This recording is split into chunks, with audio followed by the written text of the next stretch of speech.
Good morning. My name is Blake Haas, and we're going to continue this message on selfishness. Part one was last week, and we talked about what is selfishness, and so there's a good bit of information there. Bible kind of uses a different word. It's translated a lot of times selfish ambition or strife. And so that's interesting all by itself. We talked about that. You got to look into that.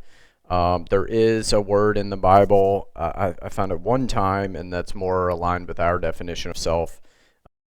It's the Greek word number 5367, and it basically means fond of self, selfish, lover of own self. So that's exactly how we think and talk in English. But so this idea is very prevalent. But what's so interesting is that so many times when, usually it's Paul talking or even James talking or writing, they're using this word contention or strife or selfish ambition, or that's how it's translated. And so we got to kind of look into that. And what I kind of shared in that last video was that these things of the heart, the self-seeking, selfish desires, more specifically, it's, rebellion towards God. They come out and manifest in strifes, in contentions with people because, another word is factions, and you see like denominations. And so, They come out that way, they manifest that way to say, I think it should be this way, and someone else or some other group says, well, no, I think it should be this way. Well, they have a motive, and sometimes we think our motives are pure or right, and sometimes we think we're standing up for God or God's ways, and sometimes it's difficult. Because Jesus did argue with the Pharisees and some people, and other times he didn't even respond. And so we need wisdom to know what to do. Paul talks to Timothy about that. He says foolish and unlearned arguments don't have anything to do with them. And so anyway, so we talked about what is it. Now I'm going to talk about why is this important? Why should we not do it, or why should we be selfless? And I kind of just mentioned it a minute ago if you caught it, but I'm going to kind of cut to the chase, tell you why, answer that question, and then explain it. So just very, very directly, we shouldn't be selfish because that's not God's heart. God's heart is not selfish.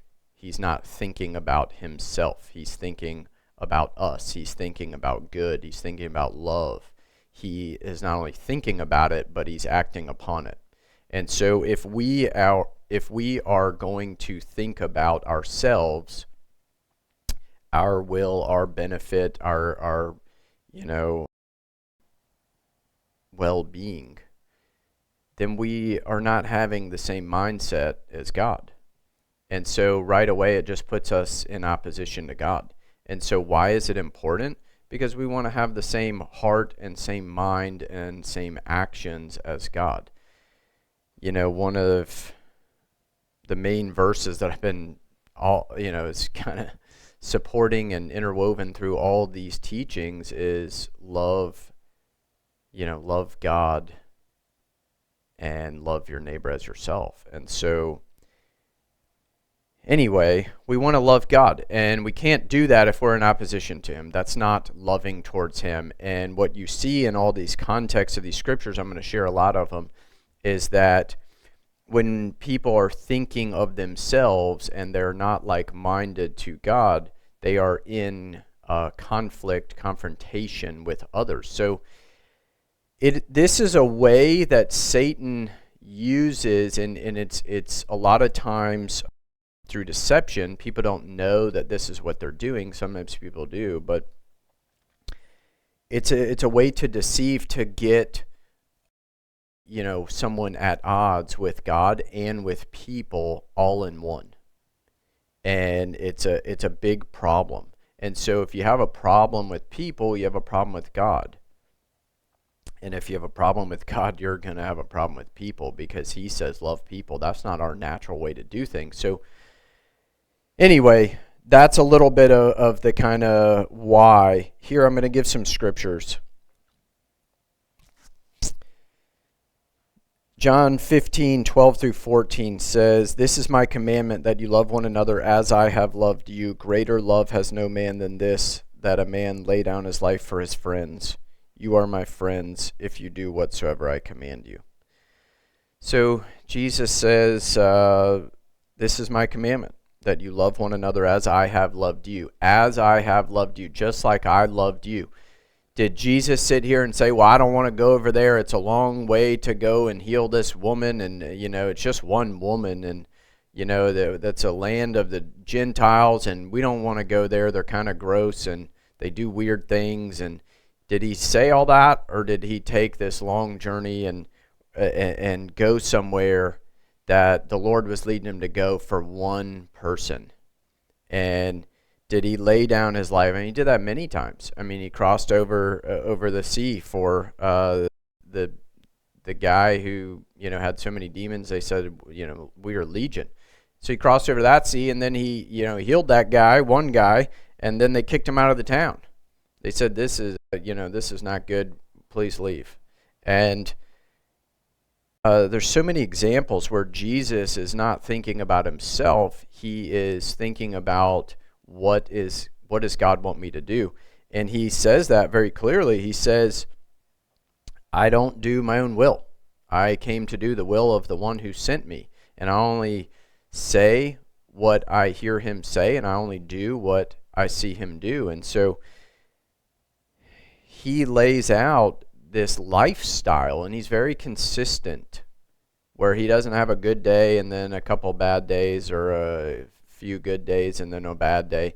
He is very consistent in a few things, but one is, or actually everything, but one is being selfless, and he's doing the will of his Father. Another thing he's very consistent in is seeking his Father. And so I believe there's obviously a connection. So he'd get up early and go pray to be aligned, to submit himself to the Father, to know the will of the Father, and then for the day go do the will of the Father. And so, love one another as I have loved you. Do we love other people in the way that Jesus loved them? Matthew 16:24, then Jesus said to his disciples, if any man will come after me, let him deny himself, take up his cross, and follow me. I typically read that in the kind of the personal context of, this between you and the Lord, and take up your cross, deny yourself, take up your cross. But I don't think it's inappropriate to read it in a community context either. Deny yourself in a community context. Take up your cross, follow him. And it's really difficult to know how to do this all the time. I think sometimes, we kind of err on one side or another, and we can be really selfish, and that's easy to do. And we say, well, I don't want to, or this is what I want to do, and nobody's listening to what I want to do. And then the other side is, we just lay down like a doormat and say, well, they asked me, or well, they, and we need wisdom to know what to do in each circumstance. We need to hear from the Lord, because there are examples. One example is, as he said, if someone asks you to go 1 mile, go 2. And if they ask for, your, I think, cloak, give them your tunic also. And so there's scriptures like that. And then, there's some other scriptures that not lead you towards selfishness, but say don't follow those guys. And so just because somebody asks you to do something, you don't necessarily do it. You do the will of the Lord. So we need wisdom. We need to hear from the Lord on this. A question I'd ask is, I don't know if you have somebody in your life that's you feel is pretty selfish, or the question I'd ask you to consider is what is the message that is communicated when someone is being selfish? If someone's being selfish towards you, what is that message that you receive? And I think the closer the person is in your life, the more difficult or hurtful the message is. But does it communicate love to you? Do you feel loved when somebody is only looking out for themselves or mostly looking out for themselves, or do you actually feel rejected? Do you feel unloved? Do you feel unworthy? Not very valuable? And so we have to be aware of this, because if we are being selfish towards other people, I believe they're going to feel that same message. They're going to feel some sort of, well, I guess I'm not very valuable, or we should always do what he wants to do, or and here's the problem with that is an anti-Christ message. That is not the message from God. So we need to be very aware of that message and be very diligent not to partake in communicating that message to someone else. And so we don't want to communicate that. We want to communicate the love of God that says you get what you don't deserve. You get love. You get grace. You get to be set free from debt that you can't ever repay. And that's the way that God views us. So we need to pass on that message. So what is that message? That message is I'm going to serve you. I'm going to love you. I'm going to lay down my life, because that's the way that God in Jesus loved us. He said, love one another as I've loved you. So if you see it in the person of Jesus, that's the way we need to be. And you don't see selfishness. So anyway, Mark 9:35 says, and he sat down, being Jesus, and called the 12, and says to them, if any man desire to be first, the same shall be last of all, and a servant of all. So we live in a time now where it's, kind of me first, and look at me, and post on social media, and, all this stuff about me, and look how great my life is, and let me see what I can get, and all this. He says, well, if you want to be, if any man desire to be first, the same shall be last. I don't see that message on social media. I don't see anybody posting saying, hey, I desire to be last. I desire to be a servant of all. I see a lot of posts saying, I don't even like social media. I'm not even on it, but I have to get on it sometimes for work. And I see a lot of me first. Look at me over here. Pay me. Come do my business thing. And I don't know. I'm not trying to get off on social media. I'm just trying to say it's very prevalent. It's a very familiar message in our world today, where people are just constantly talking about me, and look at me and my business and my company. Look how great I am. And the message of the Lord is counterculture. It's counterintuitive. Be a servant of all. Love one another as Jesus loved us. It's not something that people are putting billboards up. They're not doing classes in college about it. They're not doing, master classes online to say, hey, everyone, here's how you become a servant of all. Here's how you love people that don't even love you back. It's not a prevalent message. You're going to have to seek God and let him change you and reveal his love to you, so that you can reflect who he is in the world. This is not something that you just try to do and you muster up the courage and I'm going to look like Jesus today. That's not going to work. The only way you look like Jesus is to be like Jesus. Lay down your life. Let him raise you up in the Spirit. Let him transform your heart and reveal to you that you are a child, you are an heir, you are a son, and that it doesn't matter what anybody says or does to you, that is not going to change. and then it doesn't matter what they do. You can love no matter what because you know you are loved. It's not dependent upon how they treat you. James 3. I got a lot of verses here. James 3, verse 13 through 4:12. I'm just going to read and talk. Comment, not on each of, or not each, but a lot of these verses here. James 3, I got to give you a little context. I really want to start chapter 4, verse 1, but I got to back up and give you some context. And really, like the whole chapter 3 is kind of the context, but I had to shorten it a little bit. But verse 13, James 3:13, who is a wise man and endued with knowledge among you? Let him show out of a good conversation his works with meekness and wisdom. He's saying, if you think you're wise, let's see what you do.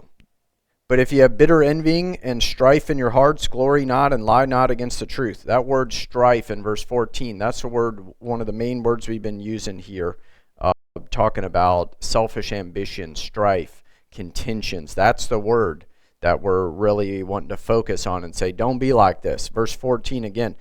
But if you have bitter envying and strife in your hearts, glory not and lie not against the truth. You see what he's saying? He's saying this is an opposition against God. Lie not against the truth. Verse 15, this wisdom descends not from above, but is earthly, sensual, devilish. For where envying and strife is, there's our word again, is confusion and every evil work. He's saying where you find this, there's every evil work. That's terrible. We don't want to have anything to do with that. There's no condemnation, but we want to be aware and to say, look, don't have this in your hearts. Now, some more context. He's talking to people that believe in Jesus. These are God's people. He's not talking to, foreigners who reject the message. So let's not think so quickly that, hey, I'm a Christian, I said a prayer and, I do some sort of morning Bible study or whatever, devotion, and I don't have these problems anymore. Let's not think about that like ourselves that way. Let's think about ourselves as we are. Let the Lord reveal to us what needs to be healed and what needs to be renewed and cleansed and purified, and let's do it with Him, knowing that He loves us and that He's transforming us. So verse 17, but the wisdom that is from above. So he contrasts the earthly wisdom, which is not really wisdom, sensual, devilish. And then verse 17, he tells you the wisdom that is from above is first pure, then peaceable, gentle, and easy to be entreated, full of mercy and good fruits, without partiality or favoritism, and without hypocrisy. And the fruit of righteousness is sown in peace of them that make peace. So you see, there's a way of dealing with people in both of these. You have strife and contention on the one hand, and then on the other you have, the fruit of righteousness is sown in peace to them that make peace, and it's peaceable, gentle, pure, all this stuff, the good. So he's saying that's the wisdom that's from above. So here's all that was to set up where, chapter 4, verse 1. He says, from where comes wars and fightings among you? Come they not here even of your lusts that war in your members? You lust and you have not, you kill, and you desire to have and cannot obtain. I want to pause there for a second. He talks about you kill. I wonder if we read over that too quickly, saying, I don't really know what to do with that. I mean, is he being literal? Well, I didn't kill anybody, so I guess that doesn't really apply to me. There's several verses Jesus talks about, murder in the heart. It's not just a physical thing. And I think here he's talking about this in the heart as well. I don't think these guys are literally running around just executing people physically. But he says, you lust and you have not, you kill and you desire to have and you cannot obtain. Do you hear all the will in there, the self-will, the here's what I want, here's what I'm trying to do? He says, you lust and you have not. So you want it, but you don't have it. You kill. You desire to have and you cannot obtain. You fight and you war. Yet you have not because you ask not. He's saying you don't have because you don't ask. But then it's kind of funny. He goes, you ask, but you ask amiss.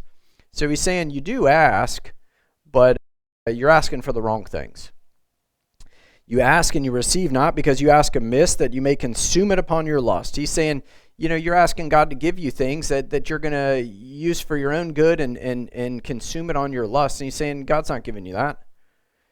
He calls him adulterers and adulteress. In verse 4, know you not that friendship with the world is enmity with God?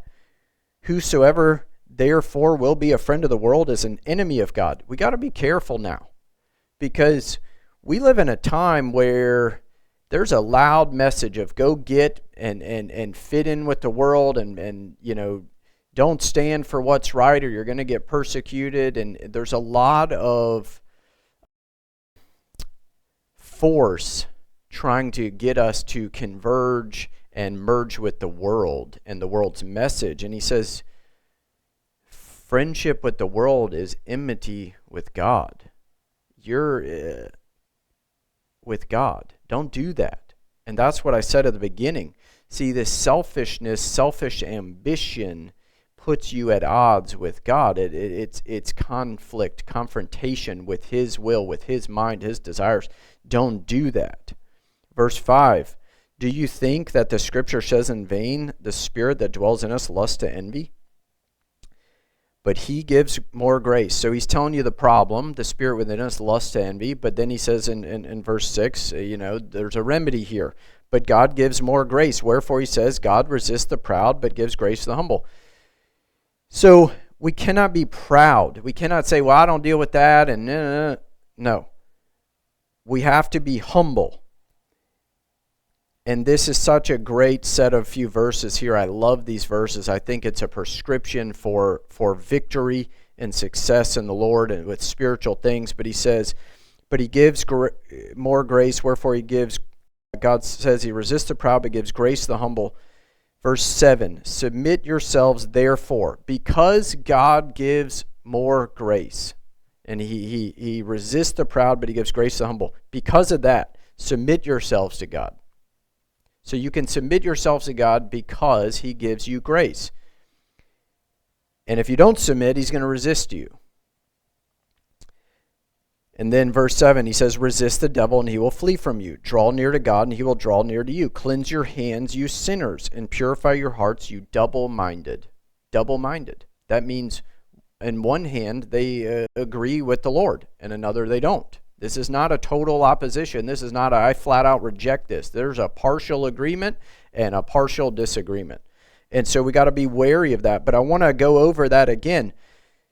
Understand that God resists the proud. If you're going to be proud, you're going to oppose God, and it's going to be a problem for you. So you got to submit yourselves to God. See, people want to try to resist the devil, and it doesn't work because they're not submitted to God. You're either with God or you're not. And it's not I don't believe it's necessarily in totality. I believe it is idea by idea. And so you submit yourself to God first. Then you can resist the devil. It has to be in that order.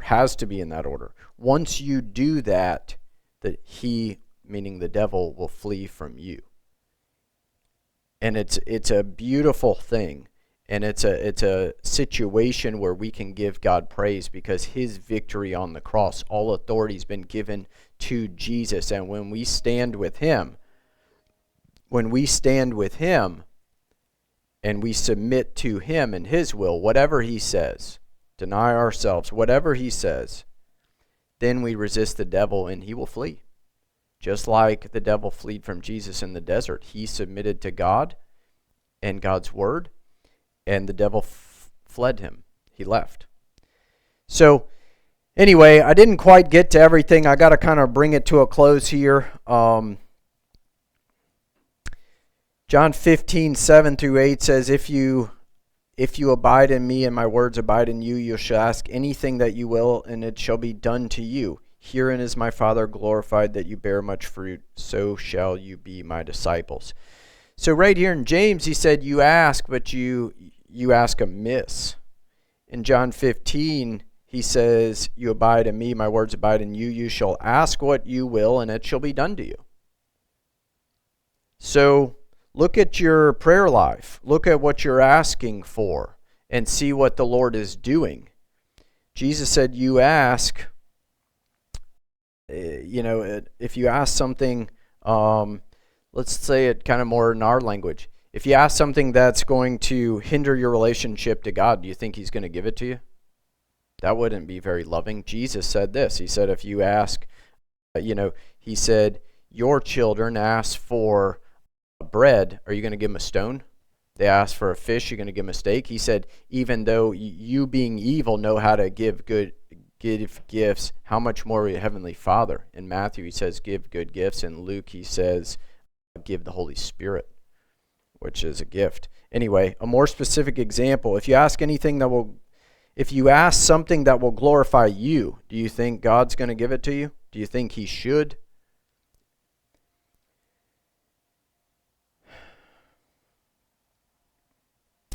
I want you to cross-reference James 4:6, which says, but he gives more grace, wherefore he says, God resists the proud, but he gives grace to the humble. I got a footnote in my Bible, Proverbs 3:34. It says, surely he scorns the scorners, but he gives grace to the lowly. 1 Peter 5:5 also says, likewise, you younger, submit yourselves to the elder. Yea, all of you be subject one to another, and be clothed with humility. For God resists the proud and gives grace to the humble. So all these are saying the same thing. And it says in Proverbs, surely he scorns the scorners. You got to look into that, what that means. That word scorn, we talked about that in another video. It's mocking. It's like you're mouthing. You're saying it, but you're not really doing it. And it says God's going to do it right back. We don't want that. A couple more, and I'm going to fly through and end in about 2 minutes. John 16:23, and in that day you shall ask me nothing. Verily, verily, I say to you, whatsoever you shall ask the Father in my name, he shall give it to you. So it's another verse where Jesus says, whatever you shall ask, he'll give it to you. So we don't need to ask for ourselves. We ask the will of God. We ask in his name. We ask for things that will glorify God, not things that will glorify us, make us feel better, make us live a more comfortable life, whatever the case may be. We ask things in his name, and we can be sure that he'll give it to us. So I kind of talked about this already, but in closing, selfishness puts you at odds with God. And more specifically, and to use Bible language, it's rebellion. And if someone is at odds with God, whose side are they on? If you're opposing God, whose side are you actually on? Well, that's an easy question. It's an unfortunate answer in truth, but the answer is Satan.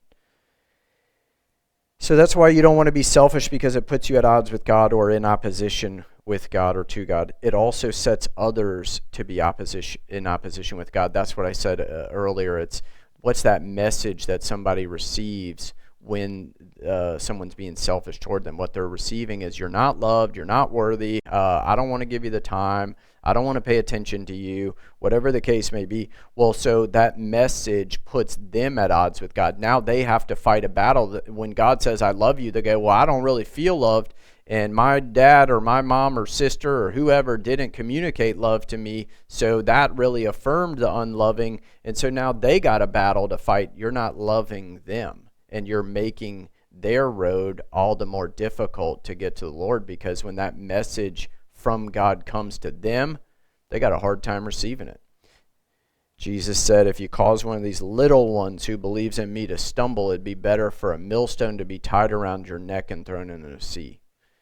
Let's not make other people's journey more difficult. That's a big, big problem.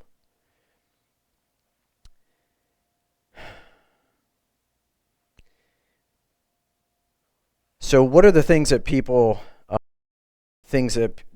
are selfish about? In other words, why does our selfishness, or where does it arise? Does it arise in money or time or serving or will, desire for the path of life, getting our needs met? See, all these things, again, bring us into conflict with God and his word. He says he'll give us everything we need. We don't have to go out there and get it. So I just pray that you hear something. I pray that the Lord speak to you what you need to deal with. All of my teachings are designed to bring you more in alignment with the Lord, fall more in love with Him, and come into obedience with Him so that you can receive from Him and give of Him. And so there's no condemnation. There's just to say, look, Satan's very deceptive.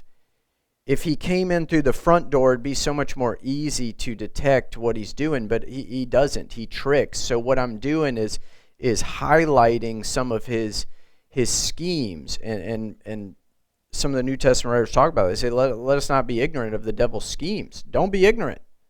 If you don't know what he's doing, you're not going to know to shut the door and block him out. So what I'm saying and what I'm showing you is this is one of the ways that he uses people, and he gets you at odds with God and with people all in one. It's a big scheme.